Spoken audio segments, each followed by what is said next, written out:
지금부터 한반도 경제문화포럼 공동대표 서른 우상호 국회의원이 주최하는 6.15 공동선언 19주년 기념 특별토론회 기로에선 한반도의 운명 내일은 없다 토론회를 여러분들의 힘찬 박수로 시작하겠습니다. 그 G20 그 정상회담을 전후로 해서 있는 한반도 당사국 간의 정상회담, 연쇄적 정상회담 이런 걸 통해서 교착된 북미 간의 그 대화 이런 것들도 재개되고 또 실질적인 평화로 진척될 수 있는 그런 그 실마리도 우리 정부가 열 수 있기를 기대합니다. 그런 중요한 정세를 앞두고 오늘 우리 토론회가 매우 생산적이고 또 건설적인 대안을 함께 만들 수 있는 소중한 시간이 되길 바랍니다. 오늘 토론회에서는 중대한 기로에 서 있는 한반도의 현 상황을 진단하고 남북관계 차원에서 구체적인 해법에 대해 논의합니다. 남북관계에 대해 경륜과 식견이 풍부한 최고의 전문가 분들께서 함께해 주신 만큼 심도 있는 논의가 이루어질 것으로 기대합니다. 우리가 운전을 하고 우리가 한반도 문제를 풀어나간다면은 가장 합리적으로 가장 빠른 시간 내에 비핵화를 달성해내고 미국은 물론이고 전 세계에 이익을 주면서 평화와 함께 경제 부흥을 일으킬 수 있는 방법을 우리는 알고 있고 그리고 그 길로 가고 싶은데 이런저런 이유로 인해서 잘 안 풀린다고 생각을 합니다. 이때 지혜롭게 우리가 처신을 해야 되는데 그 지혜장이 오늘 여기서 마련됐으면 좋겠다는 간절한 심정에서 이 세미나가 마련됐다는 걸 여러분 이해해 주시고 지금 오늘 시진핑 중국 주석이 평양을 방문하게 됐습니다마는 시진핑 주석의 평양 방문으로 한반도 문제 해결 구도가 3자에서 4자로 지금 바뀔 가능성이 높아지고 있습니다.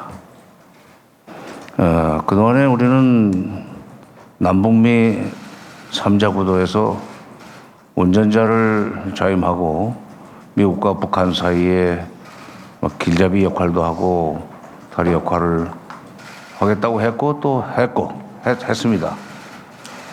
대표적인 것이 6.12 정상회담은 문재인 대통령의 적극적인 중재자 역할이 없었으면 성사가 못됐을 일입니다. 2.28 회담도 사실은 한국이 가운데서 역할을 했기 때문에 성사될 수 있었는데 이번 좀 시진핑 주석이 평양을 방문하면서 미리 노동신문에 기고한 글에는 상당히 많은 얘기들이 거기에 담겨져 있습니다. 이렇게 되어 있습니다. 여기서는 지금 비핵화라는 표현은 안 씁니다. 우리 이번에 비핵화 협상에 진전을 가져올 것이라는 식으로 희망적 관측이라고 할까 그 소망을 드러냈는데 비핵화라는 표현을 안 쓰고 있습니다. 비핵화보다 훨씬 큰 개념인 조선반도 문제라는 표현을 쓰고 있습니다.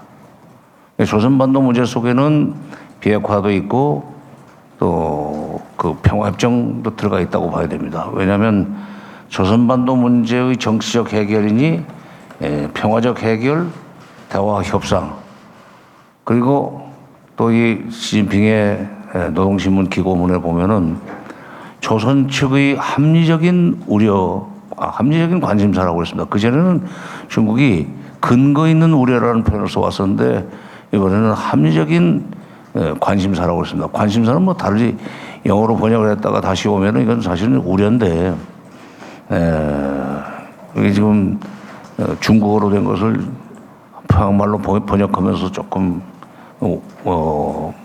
민말입니까? 민말이 좀 변질이 된 것 같은데 이 조선 측의 합리적인 관심사를 평화적으로 해결을 해야 된다는 얘기는 이 합리적인 관심사라는 것은 근거 있는 우려를 얘기하는데 근거 있는 우려라는 것은 미국 측이 군사적으로 북한을 언제 칠지 모른다는 공포 이걸 말하는 겁니다. 그리고 그것은 다른 말로 하면은 정전협정을 평화협정으로 바꿔야만 된다는 얘기입니다. 중국은 일찍부터 그야말로 조선반도 문제 해결 방법론으로 쌍중단, 쌍궤 병행을 얘기해 왔었습니다. 쌍중단은 이미 돼 있고 군사훈련은 중단이 됐고 핵과 미사일 발사는 핵실험과 미사일 발사는 지금 안 오고 있으니까 쌍중단은 된 셈인데 그러면 이 문제를 풀기 위해서는 쌍교 병행으로 가야 된다는 얘기를 이번에 중국말이 아닌 조선말로 풀어서 기고를 했습니다. 바로 조선반도 문제의 평화적 해결이라는 것은 비핵화 프로세스와 평화협정이 같이 가야 된답니다. 쌍교는 비핵화와 평화협정의 얘기를 하는 거거든요. 그러니까 비핵화와 평화협정이라는 투트랙 이 어프로치가 북핵 문제를 해결하고 조선반도의 평화를 가져오는 유일한 방법이라는 얘기를 조선말로 표현한 겁니다. 이렇게 되면은 그동안에 남북미 삼각부도로 전개되던 북미 협상이라고 하는 것이 북미 협상 내지는 북핵 문제 그 협상이 이제 중국 때문에 사자로 될 수 있습니다. 중국은 어디로 들어오느냐? 평화협정 문제를 걸어오면서 들어오는 겁니다. 정전협정의 서명 당사자였기 때문에 평화협정에 당연히 협상의 당사자가 될 수밖에 없고 또 나중에는 서명 당사자까지 돼야 됩니다. 러시아는 여기 들어올 근거는 없어요. 일본도 그렇고. 그러니까 이 정전협정에 서명했던 중국이 평화협정 얘기를 꺼내는 것은 조선반도 문제라는 그 단어 속에 평화협정이 들어가 있는데 그 평화협정 얘기를 꺼내는 것은 이제 자기도 북핵 문제를 풀어나가는 데 있어서 떳떳한 4분의 1의 지분을 가진 플레이어가 되겠다는 얘기입니다. 통일부에서 그 대책을 빨리 세워야 될 문제입니다. 인습적으로 미국과 북한 사이에 교량 역할을 해서 북미 3차 정상회담이 열리도록 하겠다고 하는 방식으로만 접근해서는 좀 접점을 못 만들 가능성이 있습니다. 중국이 이미 이제 끼어든 겁니다. 그리고 북한도 지난 4월 말인가요? 블라디보스토크에 가서 푸틴 대통령을 만났던 것이 4월 말이죠. 푸틴은 그때 육자회담 얘기를 꺼냈지만 아직 육자회담은 할 수 있는 형편은 아니고 그러나 이 북핵 문제 해결 과정에서 미국이 일방적으로 북한을 압박해 들어온다면은 그 미국의 대북 압박을 좀 완화시키는 견제 내지는 저지시키는 역할을 하겠다는 취지의 이 메시지는 많이 보냈었죠. 그러니까 시진핑 주석의 방북으로 김정은은 그야말로 좌청룡 우백호를 딱 거느리고 미국과 1대1로 붙겠다. 당신의 그동안에 6.12 싱가포르 회담에서는 새로운 북미관계 수립, 한반도의 항구적인 평화체제 구축, 완전한 비핵화 이 세 개를 나란히 하는 걸로 나란히 동시적으로 진행하는 걸로 합의를 해놓고 그 이후에 실무자들 나서 가지고 계속 북한의 비핵화 문제, 선비핵화 주장만 해왔었는데 이런 식으로 해가지고는 안 된다. 그 셈법은 안 된다 하는 얘기예요, 지금. 바로 지금 하노이 정상회담 이후에 미국이 셈법을 받고 나올 때까지 기다리겠다고 하는 얘기는 선비핵화 논리를 접고 북미관계 수립, 새로운 북미관계 수립이라는 북미관계 수립, 그리고 한반도 평화체제 구축, 비핵화, 이것을 단계적이고 동시적으로 이행하는 그런 계산법 내지는 셈법을 가지고 나와야 된다는 얘기입니다. 근데 움직임이 없으니까 미국 쪽에서는 시간 많다고 그러고 뭐 뷰티풀 레터 했다가 소용없는 것이 I am in knowledge, 나는 서두르지 않는다는 얘기. 편지가 내용이 좋다고 다시 만나자고 했으니까 좋다고 하면서도 서두르지 않겠다는 얘기는 연말까지도 셈법을 안 바꾸겠다는 얘기로밖에 해석할 수 없습니다. 그러니까 여기에 중국이 끼어들어서 바로 셈법을 중국 측이 바꿔버리는 겁니다. 말하자면 6.12의 포뮬러라고 할까? 6.12에서 합의한 대로 가자 이것이죠. 새로운 북미관계 수립이라는 것은 나중에 평화협정과 거의 표리의 관계로 전개되는 거니까 별도로 치고 새로운 북미관계 수립에는 중국이 끼어들 수가 없으니까 두 번째 나온 평화협정에는 당연히 들어갈 자격이 있기 때문에 바로 조선반도 문제라고 하는 큰 틀 속에다가 쌍계병행 논리를 개념을 집어넣어서 이제 플레이어가 되려고 합니다. 이거 우리가 준비해야 됩니다. 신 과장님, 신혜성 과장님. 통일부 장관이 이렇게 축사만 하고 다니는 것은 비정상이에요, 이게. 예. 아니, 나는 진짜 축사할 시간이 없었습니다. 1년에 회담을 38번씩 했으니까 2년 5개월 동안에 95번을 회담을 했어요. 그러니까 뭐 매주 거의 회담 준비하고 회담하느라고 바빴는데, 아니, 내 이 후배 장관이 축사만, 어저께도 지금 어디 와서 축사했어요. 그래서, 경향신문, 그 포럼에, 이 통일부 장관이 축사하고 다니면 안 되는데, 그러지 마요. 지금 대책 조립해야 돼. 아니, 바로 이 판이 삼자구도에서 사자구도로 바뀔 수 있는 기로예요, 지금. 아까 기로라는 단어를 쓰셨는데, 이 기로에 섰습니다. 그래서 통일부에서는 먼저, 이것이 이제 그대로 안 될 수도 있어요. 미국이 호응하지 않으면 또 이게 안 되는 겁니다. 지금 우리는 한반도 문제에 운전자론을 내세워 놓고 실질적으로 슬슬 한반도 문제 미국 결정자론으로 끌려가 버리고 말았어요. 개성공단이고 금강산 관광 이거를 미국한테 가서 허락을 받으려고 하면 어떡합니까? 자승자박이에요. 아까 이인영 원내대표께서는 법리적으로 우리가 뭐 조금 불리한 측면도 있다고 그러시는데, 법이라는 것은 해석의 문제입니다. 그리고 그것은 두 개 다 행정명령이었기 때문에 우기면 되는 거고 유엔 제재하고는 관계없어요.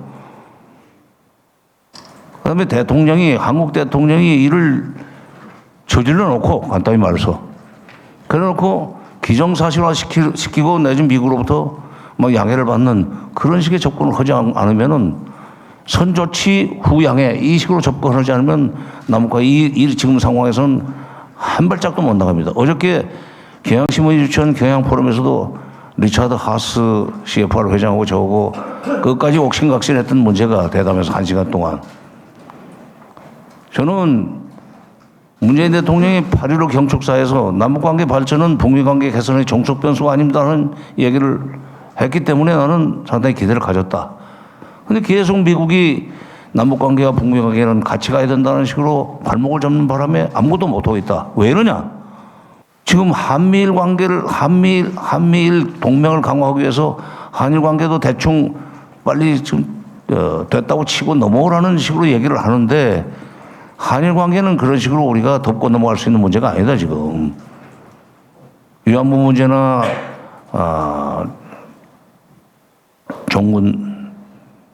징용이죠. 징용 배상 문제 같은 것은, 그 배상 문제는 돈 문제가 걸려 있지만은, 그건 이제 최근 일이고, 위안부 문제는 우리가 돈 달라고 하는 것도 아니고, 진지한 사과하면은 넘어갈 수 있는 문제인데, 그걸 못하는 일본한테는 아무 말도 못하고, 미국이.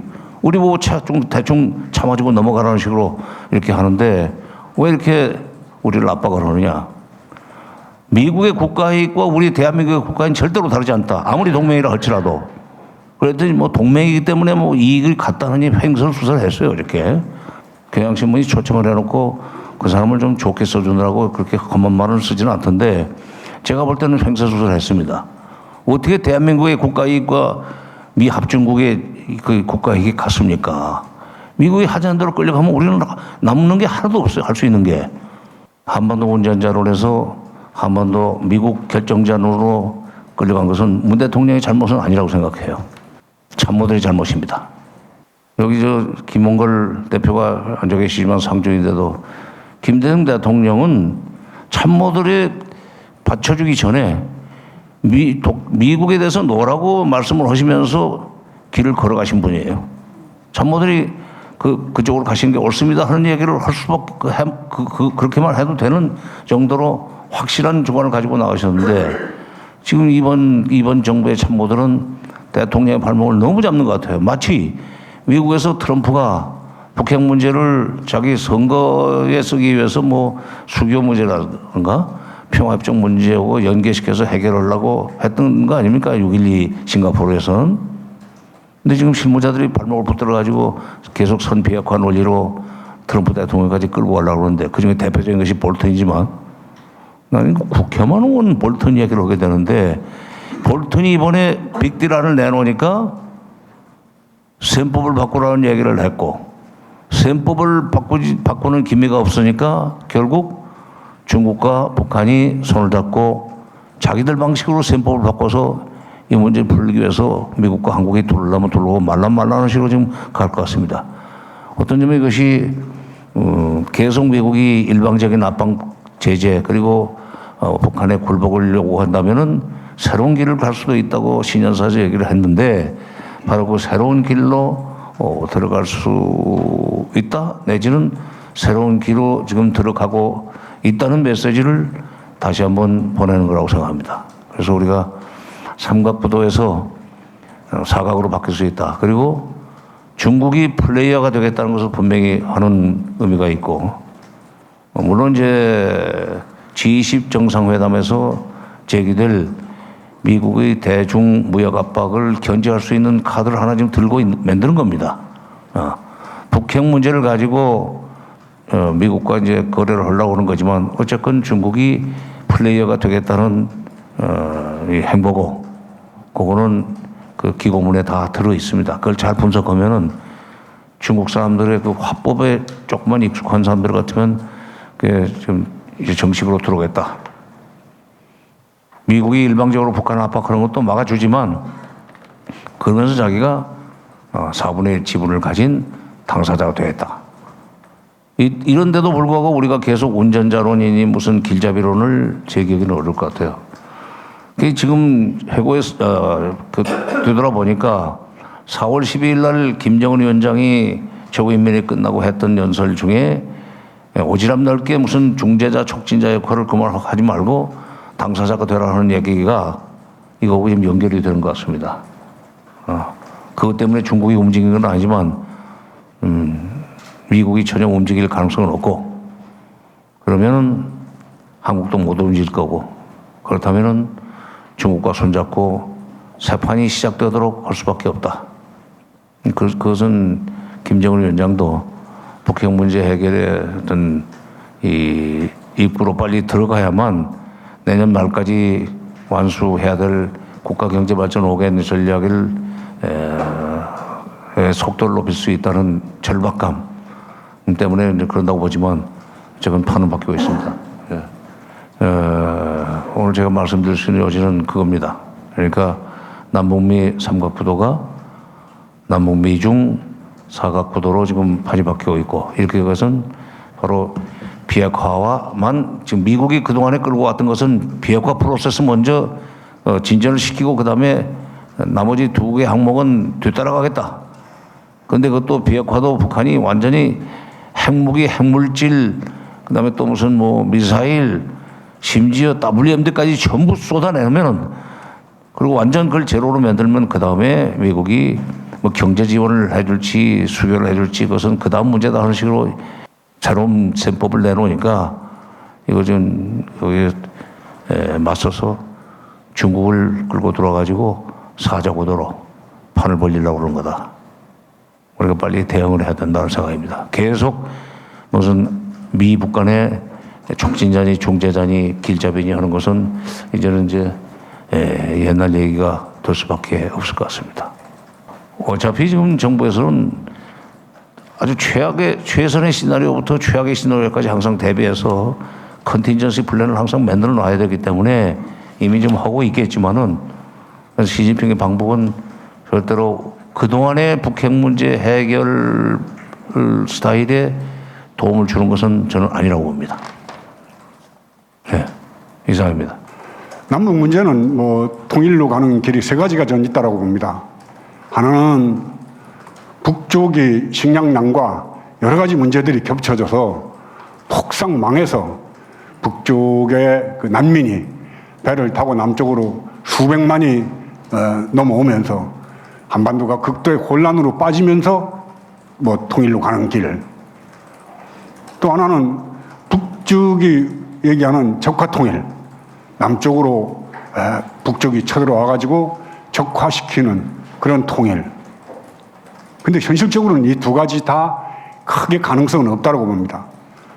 그렇다면 그 다음에는 상호 간에 서로 대화를 통해서 평화적인 방법으로 통일을 지향하는 것 말고는 남아있지 않기 때문에 그나마 그래도 남북 문제에 대해서 진정성을 갖고 당략이나 개인의 이익을 위해서가 아니라 우리 민족의 구성원으로서 민족이 평화적인 방법으로 통일로 가고자 하는 문재인 대통령에게 오지랖 넓은 중재자 역할 하지 말고 정신 차리라는 말은 저는 해서는 안 될 말을 했다라고 생각합니다. 그러나 북측이 또 그런 말을 할 수밖에 없었던 데는 나름대로가 이유가 있었다고 생각하기 때문에 그 부분 문제도 남쪽의 이 문재인 대통령에게 제가 싫은 소리를 좀 하고 싶습니다. 작년 9월 달 그 평양 능라도 5일 경기장에서 문재인 대통령께서 했던 연설의 내용입니다. 우리 민족의 운명은 우리 스스로 결정한다는 민족 자주의 원칙을 확인했습니다. 과연 우리 민족의 운명을 우리 스스로 결정한다는 민족 자주의 원칙을 확인할 수가 있습니까, 지금? 미국의 눈치 안 보고 우리 민족의 운명을 우리 민족 스스로가 결정할 수 있다라고 아마 생각하는 분 없을 겁니다. 그러면서 이렇게 말씀했습니다. 우리 민족은 우수합니다. 우리 민족은 강인합니다. 우리 민족은 평화를 사랑합니다. 그리고 우리 민족은 함께 살아야 합니다. 우리는 5,000년을 함께 살고 70년을 헤어져 살았습니다. 나는 오늘 이 자리에서 지난 70년 적대를 완전히 청산하고 다시 하나가 되기 위한 평화의 큰 걸음을 내딛고자 제안합니다. 김정은 위원장과 나는 북과 남 8천만 결의 손을 굳게 잡고 새로운 조국을 만들어 나갈 것입니다. 여기에 우리 민족이란 말이 여러 차례 들어갑니다. 과연 남과 북이 손을 잡고 우리 민족끼리 자주 번영의 길을 나갈 수가 있다라고 생각하는지 한번 묻고 싶습니다. 저는 평양의 이 연설을 들으면서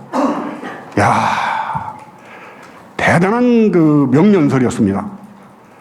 할 말을 한 연설, 역사에 남을 아주 위대한 연설임은 분명합니다. 하지만 이 복잡한 한반도의 지금 현실을 지혜롭게 열어나가는 그러한 연설이었는지에 대해서는 의심이 듭니다. 과연 한반도 남쪽이 우리의 주체적이고 자주적인 방법으로 의사결정을 할 수 있도록 지금 구조가 형성이 되어 있는지 저는 묻고 싶습니다. 과연 미국의 눈치를 안 보고 그 문제를 결정할 수 있을까? 대한민국의 건국은 1945년 미군이 진주하면서 하지에 의해서 3년간 군정 실시 후에 대한민국이 탄생을 합니다. 그리고 2년 후에 6.25라는 큰 전쟁을 치르게 됩니다. 그 전쟁에서 북측은 주도적으로 자기들이 전쟁을 치르고 중공군이 보조적 역할을 했지만은 남쪽은 미국이 전쟁을 치르고 대한민국 국군은 그 전쟁에 보조적 역할을 했습니다. 그런 전쟁 끝에 휴전이 됐습니다. 휴전이 되면서 사실은 군작전권도 미국이 물론 갖고 있고, 자, 독립적인 자주국가의 군작전권과 군에 대한 모든 지휘권이 다른 나라에 있다는 걸 상상한다면은 우리가 어떤 나라인지를 아마 이렇게 확인할 수 있는 계기가 될 거라고 생각합니다. 과연 군의 문제가 미국에 넘어가 있으면 군 문제만 넘어가 있겠냐는 거죠. 정치, 경제, 문화, 사회, 교육 각 부분이 사실은 미국의 영향력 하에서 지금까지, 물론 국가는 한미동맹이라고 얘기합니다만 그 한미동맹이 종속적이지 않은가? 정말 평등한 관계 속에서 한미관계가 우리가 유지를 하고 있었는가? 이제 조금은 솔직해질 때가 됐다고 저는 생각을 합니다. 자치권만 보장되어 있는 미국의 영향력 하에 있는 그런 나라가 아니라고 우리가 장담할 수 있을까요? 그런 나라에서 미국과 전쟁을 치렀던 북쪽의 남쪽의 대통령이 올라가서 우리 민족끼리 자주적으로, 주체적으로 우리 운명을 결정하겠다? 물론 능라도 5.1 경기장에 모여있던 북한 주민들과 또 TV를 통해서 봤던 많은 북한 인민들은 제가 표현을 그렇게 했습니다. 그야말로 가슴을 벌렁벌렁하게 하는 그런 내용이었다. 대단한 내용이었습니다. 근데 그 내용이 미국에서는 어떻게 받아들였을까요? 우리가 나라를 세워주고 우리가 너희를 지켜주고 지금도 우리 핵 우산 아래 우리 보호 아래 있는 너희들이 감히 우리 허락도 안 받고 너희 민족끼리 뭘 너희들끼리 하겠다고? 난 이것이 대북 제재 압박에 더 강하게 작용하는 원인이었다고 저는 봅니다. 동의 안 하실 분도 있을지 모르겠습니다만은 북쪽은 얼마나 15만 그 관중이 15번에 걸쳐서 거의 열광적인 박수를 보냈습니다. 그리고 난 다음에 대통령이 남쪽에 내려와서 한 게 뭐가 있습니까? 한미 공조를 단단히 하여 대북 제재를 더 촘촘히 하겠다라는 그런 메시지가 계속 나갔습니다. 그게 결국은 북쪽으로부터는 우리 민족끼리 한번 같이 해보겠다고 북쪽까지 올라와서 그렇게 판문점 4.27 회담이나 북쪽에 방문했을 때나 큰아버지 같이 삼촌 같이 큰형님 같이 그렇게 깍듯하게 대접하면서 모셨는데 결국은 남쪽 내려가서는 대북 제재를 더 강고히 하겠다. 이런 메시지 말고는 별로 나온 게 없습니다. 저는 작년 9월달 대통령께서 평양의 능라도 그 경기장 그 연설을 끝내고 남쪽 내려오면은 뭔가 획기적인 미국과의 약간 트러블이 있고 문제가 있다 하더라도 대북 경협이라든가 최소한도 개성공단 문제라든가 금강산 관광 문제는 미국하고 상의하지 않고 일단은 풀어놓고 그 다음에 미국하고 수습하고 상의할 거라고 생각을 했는데 결국은 계속 1년이 다 돼가도록 전혀 말에 대한 책임을 안 졌기 때문에 북쪽에서 오지랖 넓은 중재자 역할을 하지 말아라. 당사자로 나서라는 그런 얘기입니다.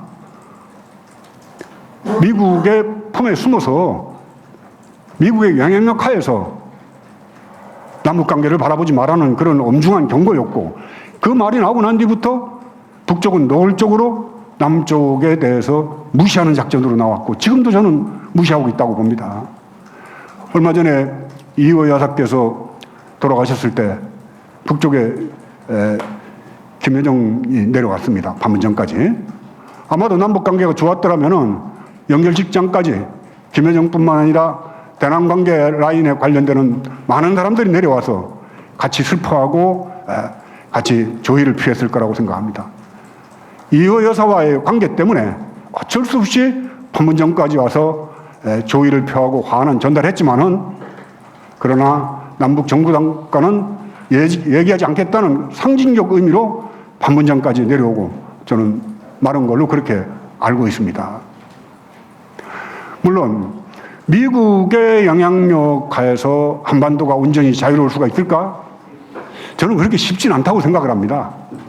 2002년도에 효순미선 양이 미군 장갑차에 깔려서 세상을 떠났을 때 전 국민이 촛불 시위를 정말 광화문이 꽉 차도록 그렇게 촛불 시위를 했습니다. 미국에 대한 불만과 분노가 엄청났습니다.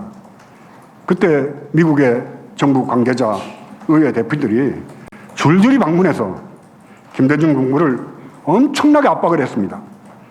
정부가 반미 시위를 조장하는 거 아니냐. 그때 고 김대중 대통령께서 이런 취지의 말씀을 하셨다고 들었습니다. 대한민국은 미국의 원조로 일어난 나라다. 6.25 전쟁 때 미국 주도로 참전해 나라를 지켜줬다. 그 점에 대해 매우 감사한 마음을 가지고 있다. 그러나 지금은 대한민국은 그때의 대한민국이 아니다. 미선 효선양 사건은 반미가 아니라 우리 국민의 자존심을 다치게 한 사건이다라고 이렇게 얘기를 했습니다. 그렇습니다. 미국과의 관계, 저는 남북 관계를 미국을 빼고는 생각할 수 없도록 되어 있습니다. 그 영향력 하에 있기 때문에 미국의 눈치 안 보고, 그러니까 문재인 대통령께서도 3.1절 100주년 행사를 앞두고 부지런히 미국을 쫓아갔던 겁니다. 행사를 취소하다시피 하고. 이게 우리 한반도의 운명이기도 합니다. 이걸 어떻게 돌파해 나갈 것이냐. 남북 관계 그렇게 간단치 않죠. 왜냐하면은 미국의 국가 이익과 대한민국의 국가 이익과 일치한다라고는 안 봅니다. 분단되는 상황 하에서 남북이 대립되어 있음으로써 좋아하는 나라는 주변국들은 다 지금 상태가 가장 좋습니다. 중국도, 일본도, 미국도. 첫 번째는 저는 일본 얘기를 안 할 수가 없습니다. 일본은 청나라와 전쟁을 해서 이겼던 나라입니다. 로일 전쟁을 해서 이겼습니다. 태평양 전쟁을 해서 졌습니다. 세계에서 땅덩어리가 제일 큰 세 나라하고 전쟁을 했었고, 태평양 전쟁 때는 황공무왕을 만들었던 나라입니다. 그런 나라가 언제까지 패전국의 멍에를 집어쓰고 미국의 푸들 노릇을 하고 미국에 굽신거릴까? 항상 저는 그게 의아스러워요. 역사, 문화, 뭘로 보나 미국에 꾸부리고 살 일본은 아니겠죠. 그래서 저는 한반도 문제에 대해서만큼은 일본이 보이지 않는 작용을 미국이 엄청나게 하고 있다고 좀 보고 있습니다. 지난번 하노이 회담이 깨지는데도 저는 일본의 보이지 않는 힘이 미국의 민주당 쪽을 향해서 미국의 조야를 향해서 작용을 많이 했다라고 저는 보고 있습니다. 일본이 해양 세력으로 남아있으려고 그럴까? 아니면 대륙으로 붙으려고 그럴까? 언젠가는 저는 일본은 대륙으로 붙으려고 그럴 것이고 미국은 해양 세력으로서 일본을 잡아두려고 하고 그렇게 보고 있습니다. 한반도와 일본 간에 트러블이 생기면은 미국은 무조건 일본 편을 들 겁니다. 그것은 뭐 미일 방위 조약을 보더라도 트러블이 생기면 자동 개입하도록 되어 있습니다. 이런 일본이 한반도를 바라보는 그런 관점도 빼놓을 수가 없고, 그건 미국과 함께 같이 간다라고 보는 거죠. 그래서 이런 엄중한 그런 이 한반도의 상황 속에서 지금 문재인 대통령은 저는 평범한 방법으로, 그냥 순탄한 방법으로는 이 문제 해결이 저는 안 된다고 봅니다. 평화통일을 얘기하고 남북이 공존의 시대를 열어가기 위해서 애쓰던 김구 선생님도 비명에 돌아가셨고 영은영 선생님도 비명에 돌아가셨습니다. 저는 문재인 대통령이 정치적 생명뿐만 아니라 생물학적 생명까지도 걸어놓고 한반도 문제를 풀어나가려는 각오가 되지 않으면은 이 문제 저는 안 팔린다고 보는 겁니다. 왜냐하면은 미국은 이대로 한반도가 유지되길 바랄 겁니다. 미국의 국가 이익에 한반도만큼 기여하는 나라가 어디 있습니까? 현대자동차 수십만 대 팔아봐야 미국 비행기 다 고장난 거 오래돼서 못 쓰는 거 한 대 수입하면은 그냥 땡치고 맙니다. 이게 한미 관계입니다. 솔직히 말하자면은. 뭐 미국의 식민지라 소리는 안 하겠습니다만은 미국으로부터 영향력하에 자유롭지 못한 그런 나라에서 지금 분단의 문제를 풀려고 애쓰고 있는데 그것이 미국의 이익과 북쪽과 중국과 일본과 같이 엉켜 있습니다. 미국이 요구하는 북쪽에 모든 비핵화, 핵물질을 완전히 되돌이킬 수 있게 제거하고 난 다음에 너희가 그 다음 문제를 풀어나가겠다는 얘기는 꼭 고슴도치 보고 너 털 다 깎아. 고슴도치가 털 세워놓고 나 밟으면 안 돼 이러고 있는데 너 털 다 깎으면은 그 다음에 너하고 얘기 좀 할 거야. 털 갖고 난 다음에 와서 밟으면 어떡할 거예요? 말벌 보고 너 침 뽑아. 근데 말벌은 침 뽑으면 말벌 죽습니다. 그러니까 말벌이 침을 쏠 때는 누가 꿀을 훔치든가 집을 부수든가 말벌 자체 생명에 위협이 왔을 때 침을 쏜다라고 봅니다. 그런데 아무런 조치도 없이 아무런 합의됐던 싱가포르에서 합의됐던 내용대로의 합의도 지키지 않으면서 다시 또 완전한 비핵화를 요구하는 것 자체가 저는 무리한 요구고 핵은 핵대로 제껴놓고 정말 남북이 평화 공존의 시대로 열어가기 위해서 어떻게 할 것인가에 대해서 문재인 대통령이 저는 결단을 해야 된다고 봅니다. 그리고 핵 문제도 좀 솔직하게 얘기를 합시다. 북핵 위험합니다. 없어져야지 됩니다. 그러나 중국, 러시아, 프랑스, 인도, 파키스탄, 미국 핵도 세계 전체 평화를 위해서는 전반적으로 없어야지 된다고 봅니다. 사실 대량 살상무기, 핵무기를 지표상에 시험을 한 나라는 뭐 8개 국가 정도로 알고 있습니다. 그러나 대량 살상무기를 직접 지구상에 사용을 해가지고 많은 사람을 죽게 만든 거는 딱 한 나라밖에 없습니다. 미국입니다. 이러한 문제로 한반도 문제를 바라보지 않는다면은 그래서 저는 문재인 대통령께서 마지막 온기회입니다. 트럼프 같은 대통령이 앞으로 또 미국의 대통령이 되리라는 보장이 없습니다. 제가 오죽했으면은 지난 초파일에 제가 있는 조그만 암자에 트럼프 대통령 만수무강을 비는 초파일 등을 달았습니다. 정말 고마운 대통령이더라고요. 물론 다른 뭐 이민자 정책이라든가 이런 걸 보면은 정말 못된 대통령은 맞습니다만은 한반도로서는 뭐 이런 식으로 한반도를 바라보는 사람은 처음일 거라고 저는 생각합니다.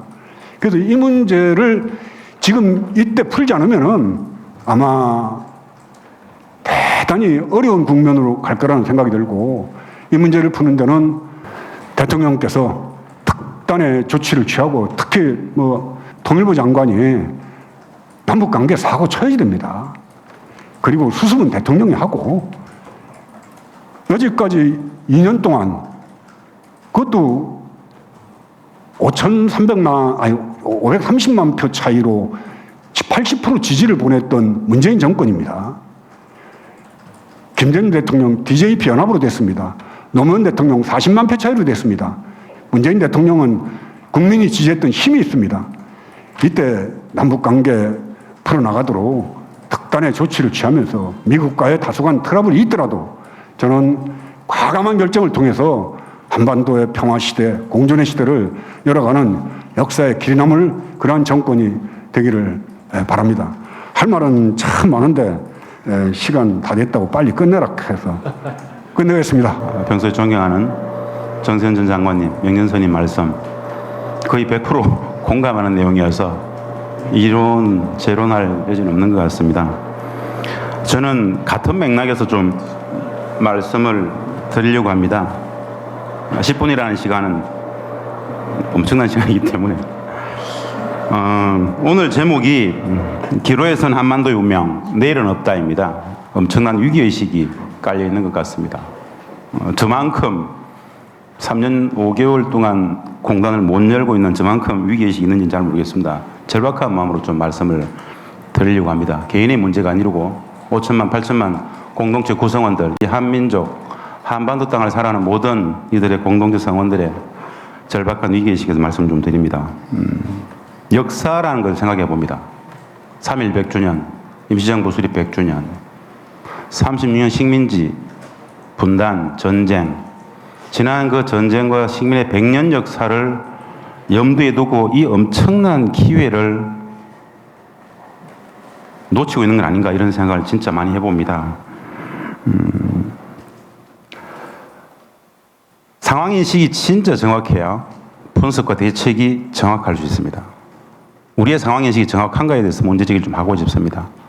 아까 정세현 장관님 말씀 속에서 그런 생각이 들었습니다. 우리는 운전자론을 이야기했습니다. 진짜 운전을 했는가에 대해서 한번 생각해 볼 필요가 있습니다. 진심으로. 2017년 그 엄청난 전쟁의 위기, 2018년 북측의 신년사에서 평창에 참가할 용의가 있다라는 신년사 표명 이후에 4.27 판문점선까지 달렸습니다. 4.27 판문점선이 있었습니다. 4.27 선언 끝나고 나서 곧바로 북미 정상회담이 예정돼 있었지만 바로 무기 연기됐죠. 그것을 1차 북미 정상회담을 견인했던 게 2차 남북 정상회담입니다. 저 정상회담 5월에 두 정상이 전화를 하다가 대화가 길어지는 과정 속에서 김정은 위원장이 먼저 만남을 제안했죠. 저 2차 정상회담이 결국 6.12 북미 정상회담을 추동해내는 포인트였습니다. 북미 정상회담이 있었습니다. 엄청난 사건이었죠. 북측은 지금 6.12 정상회담으로 돌아가자고 이야기합니다. 저 회담에서 미국은 북의 안전을 보장하고 북은 한반도 완전 비핵화 약속했죠. 돌아가서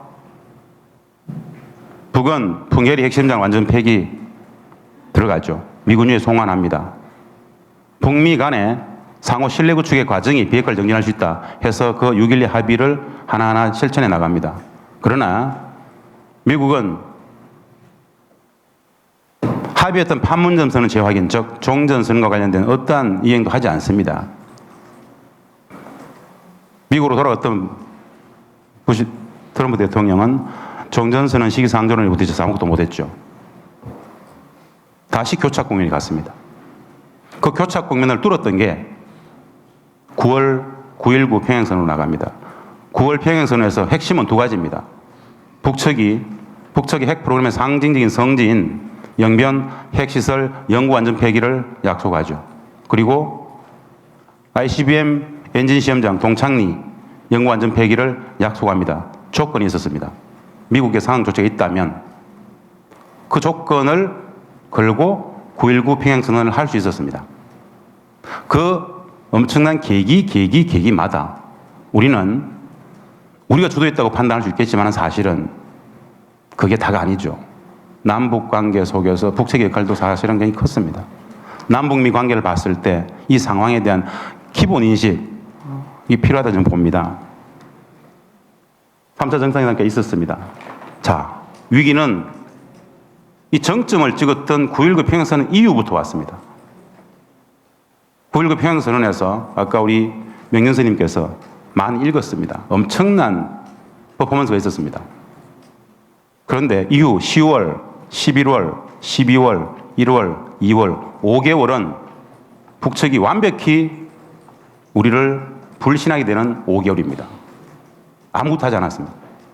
우리는 9.19 평양선언 이후에 어차피 2차 북미 정상회담이 열리면 모든 것이 다 될 텐데 굳이 미국을 자갈 필요가 없겠다라는 소극적 상황인식, 수동적 태도 속에서 남북관계를 한 발짝도 진전시키지 않았습니다. 제재의 프레임에 갇혔죠. 모든 것을 워킹그룹에 올렸습니다. 아무것도 되지 않았습니다. 북측은 노골적으로 얘기했습니다. 4.27 판문점선의 모든 합의들, 9.19 평양선의 그 모든 합의들, 그 두 정상 간의 모든 합의들 다 어떻게 할 거냐. 두 지도자는 4.27과 9.19에서 광대 노릇을 한 것이냐 라고 노골적으로 얘기했습니다. 엄청난 불신이죠. 그 잃어버린 5개월은 결국 2월 28일 하노이 회담 결렬 실패로 나아갑니다. 이 2차 북미 정상 베트남에서의 저 한 장의 사진을 보십시오. 5개월간 2차 북미 정상회담만 봤습니다. 결렬됐습니다. 결국 트럼프 대통령의 평가처럼 북측은 비핵화에 대한 확고한 의지가 있었지만 미국은 합의를 하지 않았습니다. 미국이 합의를 하지 않았어요. 그 결정적인 문제입니다. 우리는 자유로운가? 우리 정부는 자유로운가? 간단치 않죠. 우리도 문제가 있었죠. 그 5개월을 버렸습니다. 소극적 상황인식, 수동적 태도, 아무것도 하지 않았던 그 5개월은 치명적인 불신의 시간이었습니다. 존 볼턴의 저 웃음은 뭡니까? 막아냈다는 거죠. 딜을 막아냈다는 거 아니겠습니까? 저 모든 후폭풍은 우리가 지고 있습니다. 이 교착 국민의 핵심입니다. 교착의 위기, 주도적 남북협력 돌파하자로 이야기를 합니다. 애써 합의는 실패했지만 협상은 실패했다. 애써 자위합니다. 그런데 상황은 녹록치 않습니다. 북측은 아까 이미 두 분 말씀처럼 오지랖 넓은 중재자라고 대놓고 불만을 이야기를 합니다. 간단치 않은 이야기죠. 상황 자체가. 북측의 비핵화에 불구하고 미국의 합의 거부다. 우리 정부의 소극적 상황인식과 소극 태도도 합의 불발의 원인이다. 저 문제인식으로부터 출발한다고 저는 봅니다. 북측의 일관된 요구는 4.27, 9.19 시대로 돌아가자는 이야기입니다. 교착 상황이 장교된다라는 것은 말입니다. 이 정부의 위기가 아닙니다. 한반도 평화의 위기입니다. 우리 전체의 위기입니다. 단순한 문제가 아닙니다. 3자가 4자로 간다 그럽니다. 다시 우리의 역할은 굉장히 축소될 것으로 봅니다. 북측은 오히려 여러 많은 카드를 가지고 있겠죠. 그럼에도 불구하고 궁극의 가치는 북도 우리도 똑같이 한반도 평화를 위해서 움직이고 있기 때문에 기대를 걸 수 있습니다. 우리의 역할을 키워야 된다고 저는 봅니다. 이 4.27 선에 나왔던 많은 저 엄청난 발언들, 확고하게 철저하게 하자 했던 저 많은 합의들은 사실은 그냥 미사여구였습니다. 저기에서 다시 시작해야 됩니다. 2018년 9.19 평선 이후 정부는 워킹그룹과 제재 프레임에 스스로 갇혀서 남북 간 현안 정상화 합의상 실천적 과제들을 모두 뒤로 밀어버린 상황 오판 정책 실패를 노정했다. 엄격하게 우리를 돌아볼 필요가 있다 해서 한번 써봤습니다. 그러면서 해법 대책 저는 근본적인 인식 변화와 기조 변화가 필요하다고 봅니다. 근본적인 인식의 변화가 필요하다. 5개월이 교착 국면이 아니라 지난 현 정부 들어와서 2년을 다 돌아봤을 때 근본적인 인식의 변화가 필요하다. 첫 번째, 전체적으로 정부의 적극적 남북 관계로 미국을 추동하는 평화의 선순환을 만들자. 정부가 인식의 전환을 통한 과감한 정책별을 취해야 된다. 안 되면 시민사회라도 남북평화 적극 추진하고 정부가 수행한 역할 분담을 좀 하자. 한반도 문제 1대 상소했었는데 남북이 있었습니다만 지금은 중국까지 들어왔습니다. 우리는 결론적으로 저는 그런 생각을 했습니다. 우리는 미국을 바꾸지 못합니다. 현 상황에서 3차 북미 정상회담이 열린들 달라질 건 없습니다. 우리는 북측을 바꿀 수 없습니다. 미국도 북도 우리는 못 바꿉니다. 우리는 우리 스스로를 바꿀 수 있습니다. 현 구도가 다시 계속 간다 하더라도 이후에 어떤 결과도 나오지 않을 거라고 봅니다. 현재 교착 국면을, 이 위기 상황을 기회로 만들 수 있는 것은 우리의 역할 변화다. 우리 정책 기조의 변화다. 미국에 새로운 메시지를 줘야 된다. 북측에 새로운 메시지를 줘야 된다. 우리가 변화한다라는 것들을 보여줘야 된다라고 생각합니다. 인식의 전환, 기조의 변화, 역할의 변화, 정책 변화의 변화인데요. 핵심적으로 핵 문제의 진전에 맞춰서 남북관계를 발전시키겠다는 이 비핵화 남북협력 연계 정책은 저는 우리 스스로가 우리 손과 발을 다 묶는 것으로 봅니다. 적절치 않다고 봅니다. 비핵화가 남북관계 개선, 종전선언, 평화협정 다 똑같이 평화를 정진한 거라면은 비핵화의 진전과 맞물려서 남북관계도 종전선언, 평화협정도 다 같이 할 수 있어야 됩니다. 개성남 문제도 마찬가지고 금강산도 마찬가지입니다. 적극적인 주도적인 역할이 필요하다고 봅니다. 그래서 역할의 변화가 필요하다고 봅니다. 우리 정부는 중재자에서 주체자, 당사자로 역할 변화를 해야 된다. 평화문제 당사자입니다. 능동적 주체자죠. 핵 문제의 중재자이긴 합니다만은 이 중재자에서 남북한 평화문제 주체로 역할 변화를 하자라는 첫 번째 변화. 두 번째는 정책 프레임의 변화를 말씀드리고 싶습니다. 비핵화. 이미 이 비핵화의 프레임에 갇혀 있습니다. 비핵화는 평화를 위한 하나의 수단 과정 절차일 뿐입니다. 종전선언도 평화협정 체결도 남북관계 개선 모든 것들 다 평화를 위한 것입니다. 모든 정상회담은 비핵화를 위한 회담이 아니었습니다. 평화를 위한 회담이었습니다. 그렇다면은 정책 프레임의 중심을 비핵화의 프레임에서 남북 평화의 프레임을 바꿔야 되겠다는 말씀을 좀 드리고 싶고요. 셋째, 중심 축의 변화입니다. 우리는 전통적으로 한미 관계를 중심축으로 북한 문제를 풀려고 합니다. 적절치 않다고 봅니다. 평화의 문제는, 한반도 평화의 문제는 남북 관계를 중심축으로 미국 문제를 풀어야 된다. 때에 따라서는, 사안에 따라서는 그럴 수 있는 과감한 정책 기준 인식의 변화가 필요하다라고 말씀을 드리고 싶습니다. 여러 많은 북측과 협상을 하면서 가졌던 인식의 하나 있습니다. 북측이 바라보는 남북미 관계, 우리가 바라보는 인식 남북미 관계 도표를 한번 그려봤습니다. 왼쪽의 상황 인식은 우리의 전통적인 남북미 관계에 대한 역관계 인식입니다. 오른쪽의 저 그림은 북측이 상정하는 남북미 관계입니다. 굉장한 차이가 있습니다. 우리는 이 관계로 보죠. 한미가 북을 대응해야 된다. 북은 남북이 미국을 보자고 합니다.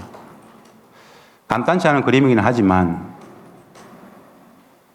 인식의 전환, 기조의 변화, 중심축의 변화, 프레임의 전환, 이것을 우리가 북측에게 이렇게 변할 수 있다는 것을 이야기할 때 북측은 온전한 협상의 또 다른 새로운 파트너로서 새롭게 4.27, 9.19를 복원할 수 있겠구나라는 신뢰를 가질 것이다. 그러지 않고는 당분간은 북측은 우리를 정상회담이든 뭐든 나서지 않을 것이다. 신뢰는 이미 많이 손상됐다고 봅니다. 이 인식의 전환, 기조의 변화, 프레임의 변화, 정책 변화들을 북측에게 설명하고 한반도 평화의 문제를 위해서 같이 능동적으로 열심히 풀어가겠다는 메시지를 던지고 제재의 틀 속에서 할 수 있는 것들, 인적 교류, 사회문화 교류, 남북 관계들을 과감하게 풀어갔으면 좋겠다. 그래서 마지막으로 제안한 게 그런 겁니다. 제재는 엄혹한 현실입니다. 상존하죠. 그 제재를 피해서 할 수 있는 유일한 한 가지는 인적 교류입니다. 그래서 그런 걸 제안합니다. 지난 한 해 동안 북측을 여행했던 외국인 관광객이 중국인 관광객만 120만 명입니다. 중국인을 뺀 타 외국인은 12만 명이었습니다. 그들은 북측을 마음껏 여행하고 있습니다. 우리는 왜 못 가겠습니까? 우리도 갈 수 있어야 됩니다. 개성공단이 장기적인 과제인데 반해서 인적 교류, 여행 문제는 언제든 풀 수 있습니다. 과감하게. 개성시 당일 관광 같은 거, 이산가족분들 자기 고향 여행 방문 같은 거 과감하게 여행으로서 허용할 수 있다라면은 남북관계가 새로운 국면으로 풀리지 않겠는가라는 인적 교류를 제안하면서 제 토론은 마치겠습니다. 고맙습니다. 먼저 발표하신 분들이 뭐 저하고 생각이 별로 다르지 않으신 분들이고 특히 정세현 장관님과 김진양 이사장님은 뭐 특별히 대화를 나누지 않아도 이심전심으로 잘 통하는 분들이라 제가 발표하려던 내용과 거의 뭐 유사한 것 같습니다. 그래서 시간 관계상 짧게 말씀드리겠습니다.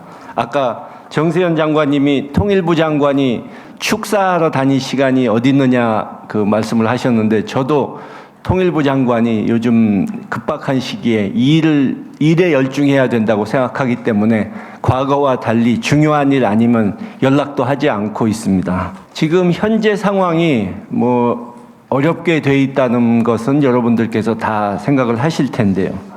작년에 6.12 북미 회담 이후에 이제 미국에서 당연히 내놓을 것처럼 말을 했던 종전선언을 내놓지 않으면서 북한에게 핵신고를 먼저 해라 하는 식으로 말을 바꿨고 또 그럼으로써 한동안 교착 상태를 가다가 9.19 회담에서 남북이 새로 내놓은 제안이 이제 영변을 내놓고 동창리를 폐쇄할 테니 부분적 제재 해제 같은 것을 미국 측이 내놔라 이런 식으로 다른 프레임을 제시했는데 결국 여러분들이 아시다시피 미국 측은 하노이에서 생각지도 않던 빅딜, 일괄 타결이라는 좀 무리한 요구를 해대면서 그것이 깨져버렸고 결국 그것은 북미 회담만의 결렬이 아니고 남북 간의 합의도 같이 깨져버린 셈이 됐습니다.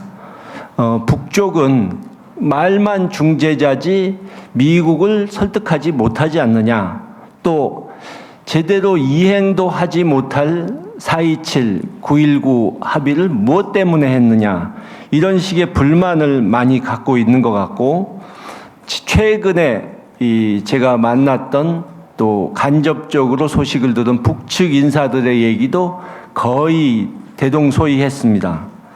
물론 북한이 하노이 회담을 하기 전에 몇 가지 판단에 실수를 한 점은 있습니다. 지나치게 낙관적으로 생각했고, 이 김혁철 비건과의 대화에서 충분히 합의가 되고 준비가 된 상태가 아님에도 불구하고 하노이 회담만 하면 미국 측이 어느 정도는 양보를 할 것으로, 뭐 제재 완화를 40%는 할 것으로 좀 쉽게 생각했던 점은 있지만, 그것은 판단의 실수라고 할 수 있고, 미국은 아예 의도적으로 그렇게 합의를 안 하고 이 협상을 결렬시키려는 사전부터 의도가 있었던 것이 아닌가 의심스럽기 때문에, 결국 북한이 저런 불만을 가지는 것도 무조건 나무랄 수만은 없는 상황입니다.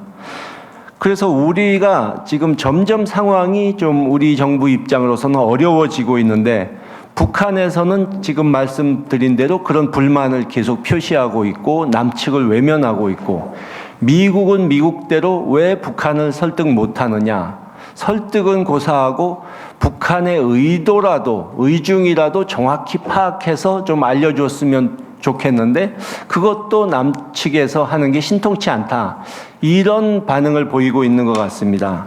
게다가 이번 시진핑 주석의 이 방북도 문제를 더 복잡하게 만들 수가 있을 것 같은데요.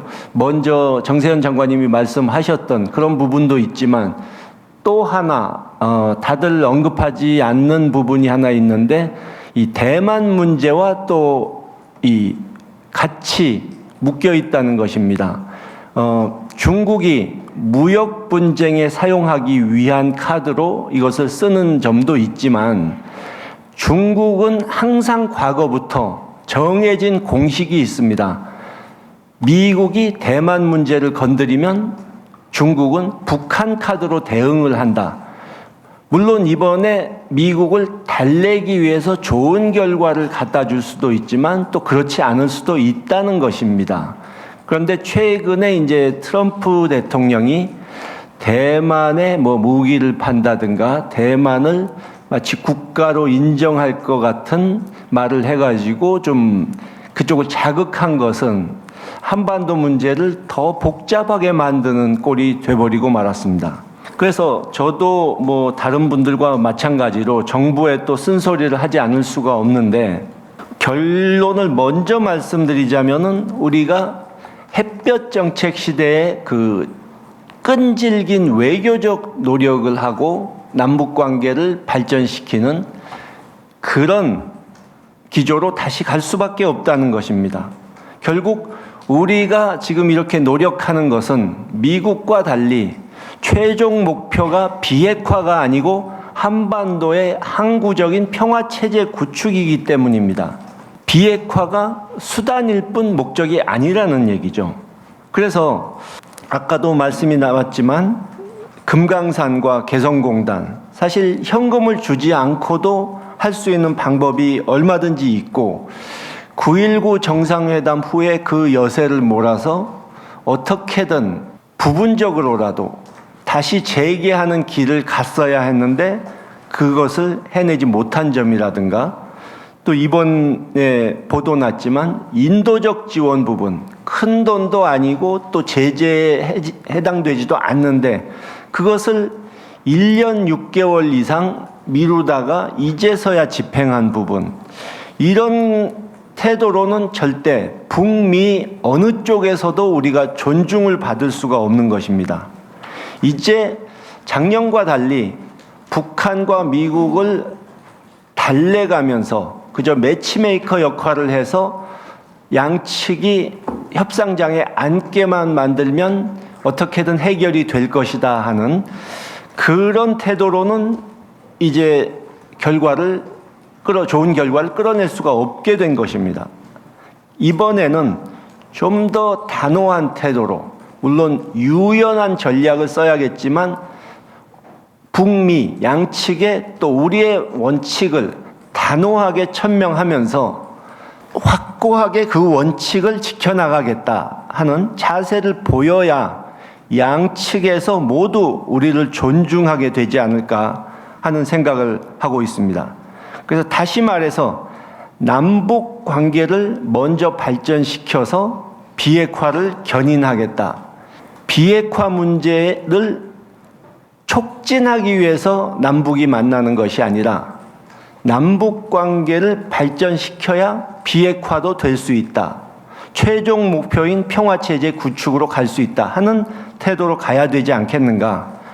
또 이 외교적 노력에 대해서 말씀드렸는데 북측이 계속 우리에게 불만을 가질 수밖에 없는 것이 과거 6.15 이후에 부시 정권이 들어서면서 북한을 악의 축이라고 몰아붙이고 당장 선제 공격이라도 할 것처럼 험악한 태도를 취하면서 대북 포용 정책, 햇볕 정책을 쓰는 우리 한국 정부를 무시하고 모욕하고 이러는 상황에서도 끈질기게 외교적 노력을 기울여서 부시 대통령이 도라산역을 방문하게 만들고 또 항상 미국의 눈치를 보는 고이즈미 일본 총리가 평양을 방문하게 만드는 정말 기적 같은 일을 만들어냈습니다. 그것은 하루아침에 된 것이 아니고 끈질긴 외교적 노력, 그것이 있었기 때문에 된 것입니다. 이제는 그렇기 때문에 단순 중재자가 아닌 당사자로서의 당당한 모습을 보여줘야 한다 하는 것입니다. 물론 북한도 한편으로 억울한 점은 있겠지만 그들은 미국이라는 세계 최강대국을 상대하고 있고 또 서방 세계 비교적 자유롭고 진보적이라는 북유럽 국가들조차도 북한의 비핵화 의지를 의심하고 제재 완화에 반대하는 이것이 현실이란 것을 일단 인정을 하고 실리 외교를 하는 방향으로 가야 된다고 생각합니다. 이번에 북한이 세대 교체를 단행하고 있고 그것이 단기적으로는 좀 위축된 모습을 보일 수도 있겠지만 장기적으로는 북한의 국제사회를 상대하는 방식이 바뀌어갈 수도 있다 하는 기대를 하고 있습니다. 물론 그들이 내놓은 그 비핵화의 제3의 길이란 것은 사실 쉽지 않은 방법이고 가능하다 해도 오랜 세월이 걸릴 수 있기 때문에 바람직하진 않지만 그것을 무조건 잘못된 판단이라고 탓할 수만은 없다. 우리가 설득해서 현실적인 방법으로 오게 하는 노력을 벌일 수밖에 없다. 그렇게 생각합니다. 그래서 북측이 지금 대선을 앞두고 있는 트럼프 대통령을 움직이기 위해서 트럼프 대통령이 가시적인 성과라고 보여줄 수 있는 어떤 조치, 일부 시설의 사찰 허용이라든가 약속했던 동창리의 폐쇄라든가 이런 것을 좀 보여주고 또 남북 관계도 다시 재개해서 남북이 한반도 평화를 위해서 함께 노력하고 있다. 또 한반도 평화로 가는 그 대세는 누구도 되돌이킬 수가 없다 하는 것을 보여주는 것이 중요합니다.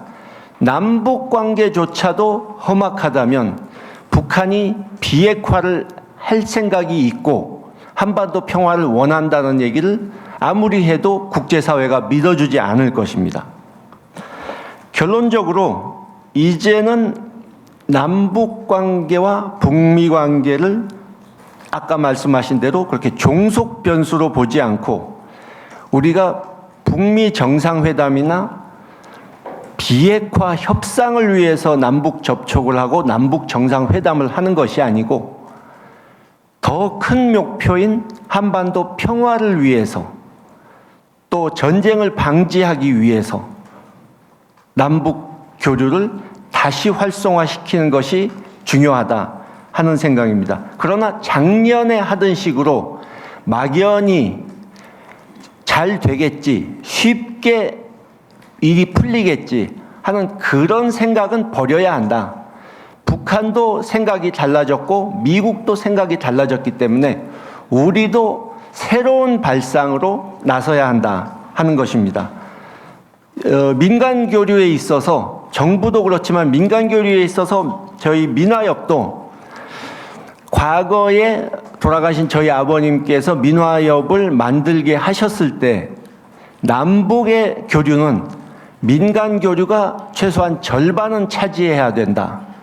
정부 간에 풀리지 않을 때, 정부 간에 다루기 민감한 문제가 있을 때 민간이 나서서 자연스럽게 풀어주는 역할을 해야 되고, 그렇기 때문에 민간의 역할이 중요하다 하는 점을 강조해서 태어난 조직이 저희 민화협이기 때문에 앞으로 민간 차원의 교류를 더 확대시켜 나갈 생각이고, 금강산 부분도 저희가 작년 11월에 했던 것처럼 제재를 위반하지 않는 차원에서 제재에 의해 막힌 남북 교류의 벽을 뚫고 나갈 수 있는 현실적인 방안을 계속 제시할 생각입니다. 감사합니다. 준비는 많이 해왔는데 짧게 말씀드리겠고요. 또 저는 오늘 이 토론회가 와서 보니까 주제의 범위라든가 지금 토론 내용들이 굉장히 스케일이 큰데, 제가 요청을 받은 것은 지방자치단체가 남북 교류에 지금 나서는 데 있어서 여러 가지 애로사항이라든가 입장 이런 것들을 좀 얘기해달라고 해서 왔습니다. 그런데 듣고 보니까 우리 정세균 장관님이나 그다음에 그리고 명진 스님 그리고 김홍걸 의장님 그리고 김진영 이사장님께서 하신 말씀들이 거의 공감이 가고 동의한다는 전자에 좀 말씀드리겠습니다. 지난 작년과 올해 두 번의 남북 정상회담 그리고 북미 정상회담을 하면서 정말 엄청난 기대와 가슴에 벅찬 감동이 있었습니다.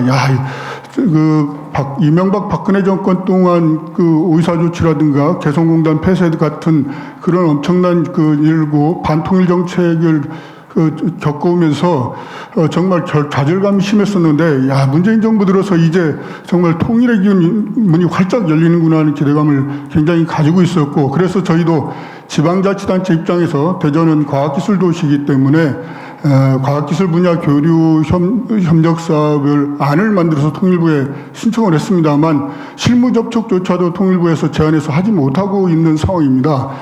아까 이인영 원내대표께서는 신중하다고 했지만 너무나 소극적입니다. 오늘 쌀 5만 톤을 이제서야 북한에 보냈다고 한다고 하는데, 지금 문재인 정부가 출범한 지가 만 2년이 지나서 3년이 다가오고 있는데 이제서 쌀 5만 톤을 보낸다는 게 이게 말이 됩니까? 그리고 4.27 그다음에 9.19 합의가 있었는데 이 합의를 지금 정말 실천적으로 이행해 나가야 되는데 대북 제재에 묶여서 아무것도 못하고 있는 상황입니다. 제가 생각하기에 김대중 노무현 정권 시절에 금강산 관광과 개성공단 사업을 추진했는데 대내외 정세가 지금보다 이렇게 좋다고 얘기할 수 없었습니다. 아까 우리 김홍걸 이사장님 말씀하신 것처럼 정말 끈질긴 외교적 노력으로 그런 여러 가지 한반도에서 긴장을 완화하기 위한 노력도 했을 뿐만 아니라 그때 당시 평양과 금강산 개성 이런데 거의 웬만한 대한민국 국민들이면 편하게 마음껏 왔다 갔다 할 정도로 이렇게 교류 협력이 물꼬가 완전히 터져 있었습니다. 그래서 지금 문재인 정부의 너무 소극적인 이 대북 정책, 남북 교류 협력 정책들이 전면적으로 재검토돼야 되는데, 지난 6월 6일 날 통일부에서 기초자치단체도 대북 교류를 하는데 많은 도움을 주기 위해서 전담부서도 설치하겠다 이런 언론 보도가 나왔었고, 그 주에 일요일 날 김현철 통일부 장관님께서 아침에 모 방송의 대담 프로에 나와서 말씀을 하셨는데 실망을 했습니다. 왜냐하면 그 아침에 대담 프로에 나오셔서 하신 전반적인 기조는 북미 관계의 변화에 따라서 그런 전부 검토가 되는 것처럼 기조가 그런 때 나왔기 때문에 사실 우리 같은 지방자치단체가 여러 가지 정말 민족의 평화 화해 협력에 통일 기반을 구축하고 조성하는 데 좀 기여하고 실질적으로 서로에게 이익되는 공동의 사업을 추진하고 하는 것조차도 지금까지 통일부에서 취해온 스탠스를 벗어나기 어렵겠구나 이런 판단을 했습니다. 그래서 상당히 굉장히 좌절감이 들고 지금 대화도 중단되고 교류협력도 뭐 하고 있지 못하고 또 지난 5월 달에는 북에서 발사체도 지금 발사한 거 아니겠습니까? 이런 상황에서 좀 전에 아까 우리 정세현 장관님께서 말씀하신 것처럼 중국이 오늘 시진핑이 북한에 방문하는데 이제 3자에서 4자로 플레이어가 바뀐다 이렇게 그 상황이 얼마든지 그렇게 갈 수 있는 거 아니겠습니까? 지금 뭐 G20 정상회담에서 다자간의 정상회담을 하고 할 테지만 한반도 문제에 있어서는 역시 우리가 운전자론과 중개자론을 얘기하고 있지만 실제로 그간에 지금 해온 일을 보면 그런 정상회담의 후속 조치라든가 이런 것들을 봤을 때 너무 미진하고 하다. 그리고 미국의 눈치를 너무 많이 보는 것 같다. 사실 저는 지방에서 통일 전문가도 아니고 통일 사업에 일선에서 나서는 사업도 아니고 지방에서 정무직을 수행하는 한 개인의 입장에서 바라보는 걸 얘기하면 우리 정세현 장관님께서 말씀하시는 것처럼 그런 먼저 선 조치하고 후 양해하고 설득하고 계속해서 다른 건 몰라도 교류협력 사업을 통해서 북과 신뢰를 구축하고 그 다음에 비군사적 정치적인 문제에 대해서 좀 확장한 이후에 그렇게 함으로써 이런 많은 유연한 대북 정책을 가져갈 수 있는데 이런 점이 참 못내 아쉽다는 개인적인 의견이 좀 있고요. 또 실질적으로 지방자치단체에서 뭐 아직 저희 대북 접촉도 못 해봤습니다만 나서는 데에 따른 현실적인 어려움은 북한 같은 경우는 이제 당중앙이 통치하는 중앙집권 체제에 있다 보니까 지방분권 자치 이런 개념이 거의 없더라고요. 제가 북한 사람들 만나서 얘기를 해보니까. 그래서 이런 데에 대한 좀 통일부가 나서서 북쪽에 좀 창구도 좀 단일화해서 개설을 해주고 또 저희들이 정보라든가 또 대북협력기금을 지금 남북교류협력법이라든가 협력기금법에는 지방자치단체는 그 주체가 아니기 때문에 거기서 우리가 도움을 받을 수 있는 일이 통일부에서 나서서 적극적으로 그런 걸 주선해주고 해줘야 되는데 지금 통일부에서는 통일부 자체에서 정무적 관리 범위 내에서 벗어나는 정책 부담이 올까봐 모든 민간교류에 대해서 선별적이거나 아주 소극적으로 하고 있는데 이런 부분들을 좀 개선해서 좀 더 지금 뭐 물론 앞으로도 남북 정상회담이라든가 북미 회담이 계속 열릴 것으로 전망을 하지만 민간 분야라든가 그다음에 자치단체, 지방자치단체 분야에서도 충분한 북과 그런 어떤 평화 협력으로 가는 통일 기반을 조성하는 데 기여할 수 있는 길을 좀 만들어 주셨으면 좋겠습니다. 이상입니다. 기본적으로 오늘 두 발제문 그다음에 또 앞서 말씀하신 분들의 의견에 100% 동감합니다. 그래서 결국은 이제 아까 지금 서른 의원님께서도 정리하셨다시피 결국 우리 민족이 본영에도 우리 민족 서로도 기운동도 우리 민족인데요. 우리 민족이 그럼 어떻게 할 것이냐. 이렇게 종속자, 촉진자가 아니고 당사자가 되자라고 하는 게 이제 거의 결론으로 되고 있는데 그러면은 각 당사자에서 각 플레이어들인 정부는 어떻게 해야 될 것이고 그러면 지자체는 어떻게 해야 될 것이고 민간은 어떻게 해야 될 것이며 그렇게 해서 각 당사자들이 이 문제를 돌파하기 위해서 뭘 해야 될 것이냐 이게 이제 초점이 돼야 될 거라고 생각합니다.